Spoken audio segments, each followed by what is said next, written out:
தற்போது கிடைத்திருக்கும் அண்மை செய்தி. விழுப்புரத்தில் பெண் காவலர் வீட்டின் பூட்டை உடைத்து 60 சவரன் நகைகள் கொள்ளையடிக்கப்பட்டுள்ளது.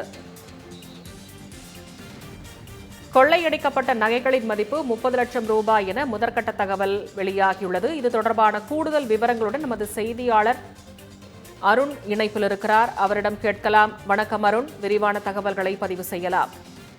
நிச்சயமாக விழுப்புரம் மாவட்டம் சாலாமேடு பகுதியில் இருக்கக்கூடிய என்ஜிஓ காலனியில் சாந்தி என்பவர் வசித்து வருகிறார். இவர் உளுந்தூர்பேட்டை சிறப்பு காவல் பிரிவில் அலுவலராக பணியாற்றி வருகிறார். இவரது கணவர் சங்கர். இவர் புதுச்சேரியில் காரைக்கால் மாநிலத்தில் அச்சக இயக்குநராக பணியாற்றி வருகிறார். இவர்கள் தங்கள் குடும்பத்தோடு 3 தினங்களுக்கு முன்பு சுப நிகழ்ச்சிக்கு சென்று நேற்று இரவு வீடு திரும்பிய போது வீட்டின் முன்பக்க கதவின் பூட்டு உடைத்திருந்தது. இதை கண்ட சாந்தி அதிர்ச்சியில் வீட்டின் உள்ளே சென்று பார்த்தபோது வீட்டில் உள்ள சுமார் 30 லட்சம் மதிப்பிலான 60 லட்சம் மதிப்பிலான 30 சவரன் நகை திருடப்பட்டிருப்பதை கண்டு அதிர்ச்சி அடைந்தனர். இதனைத் தொடர்ந்து சாந்தி அவர்கள் விழுப்புரம் தாலுகா காவல் நிலையத்திற்கு தகவல் தெரிவித்தனர். தகவலின் பெயரில் தாலுகா காவல்துறை அதிகாரிகள் கைரேக நிபுணர்களை அழைத்து சென்று கொள்ளை நடந்த அந்த வீட்டில் ஆதாரங்களை திரட்டும் பணியில் ஈடுபட்டனர்.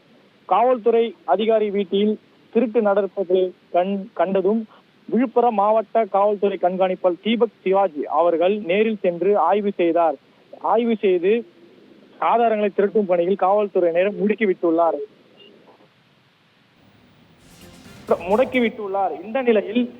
இந்த நிலையில் பெண் காவலர் அதிகாரி வீட்டில் கொள்ளையர்கள் சுமார் 30 லட்சம் மதிப்பிலான 60 சவரன் நகையை திருடியிருப்பது விழுப்புரம் பகுதியில் பெரும் பரபரப்பை ஏற்படுத்தியுள்ளது.